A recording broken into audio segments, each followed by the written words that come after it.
আজ থেকে 14 বছর আগে সংসদে দাঁড়িয়ে বলেছিলাম, তৎকালীন প্রধানমন্ত্রীর চোখে চোখ রেখে তারেক রহমান বাংলাদেশে আসবে। আপনাদের মনে আছে?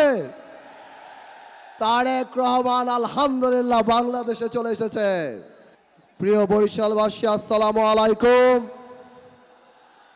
মঞ্চে উপস্থিত জাতীয় নেতৃবৃন্দ এবং বাংলাদেশ জাতীয়তাবাদী দল বিএনপির সম্মানিত চেয়ারম্যান, আসসালামু আলাইকুম। প্রথমেই বলে দিয়েছে মাত্র 2 মিনিট। প্রিয় বরিশালবাসী, আজ থেকে 14 বছর আগে সংসদে দাঁড়িয়ে বলেছিলাম, তৎকালীন প্রধানমন্ত্রীর চোখে চোখ রেখে তারেক রহমান বাংলাদেশে আসবে। আপনাদের মনে আছে? তারেক রহমান আলহামদুলিল্লাহ বাংলাদেশে চলে এসেছে।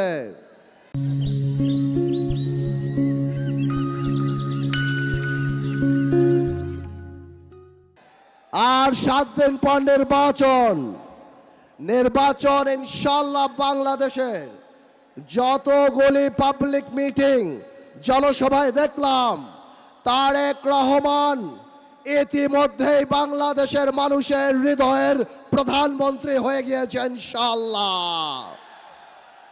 এই হৃদয়ের প্রধানমন্ত্রীকে ভোলাবাসীর তরফ থেকে সবার আগে একটা দাবি জানিয়ে চাই, আমাদের হৃদয়ের প্রধানমন্ত্রী, আগামীর বাংলাদেশের প্রধানমন্ত্রী, আপনি আমাদের ভোলা বরিশাল সেতু করে দেবেন ইনশাআল্লাহ। এই ভোলাকে ইন্ডাস্ট্রিয়ালাইজেশন করতে হবে। এই ভোলায় যত বক্তব্য আসে খালি বলে ভোলার গ্যাস কিভাবে আনবো, ভোলাকে কি দিব তা কেউ বলে না।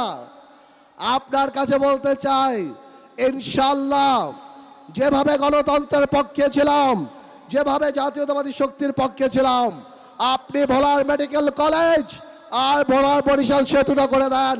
সারা জীবন জাতীয়তাবাদীর পক্ষে থেকে এই গণতন্ত্রের পতাকা ইনশাআল্লাহ উত্তোলন করা।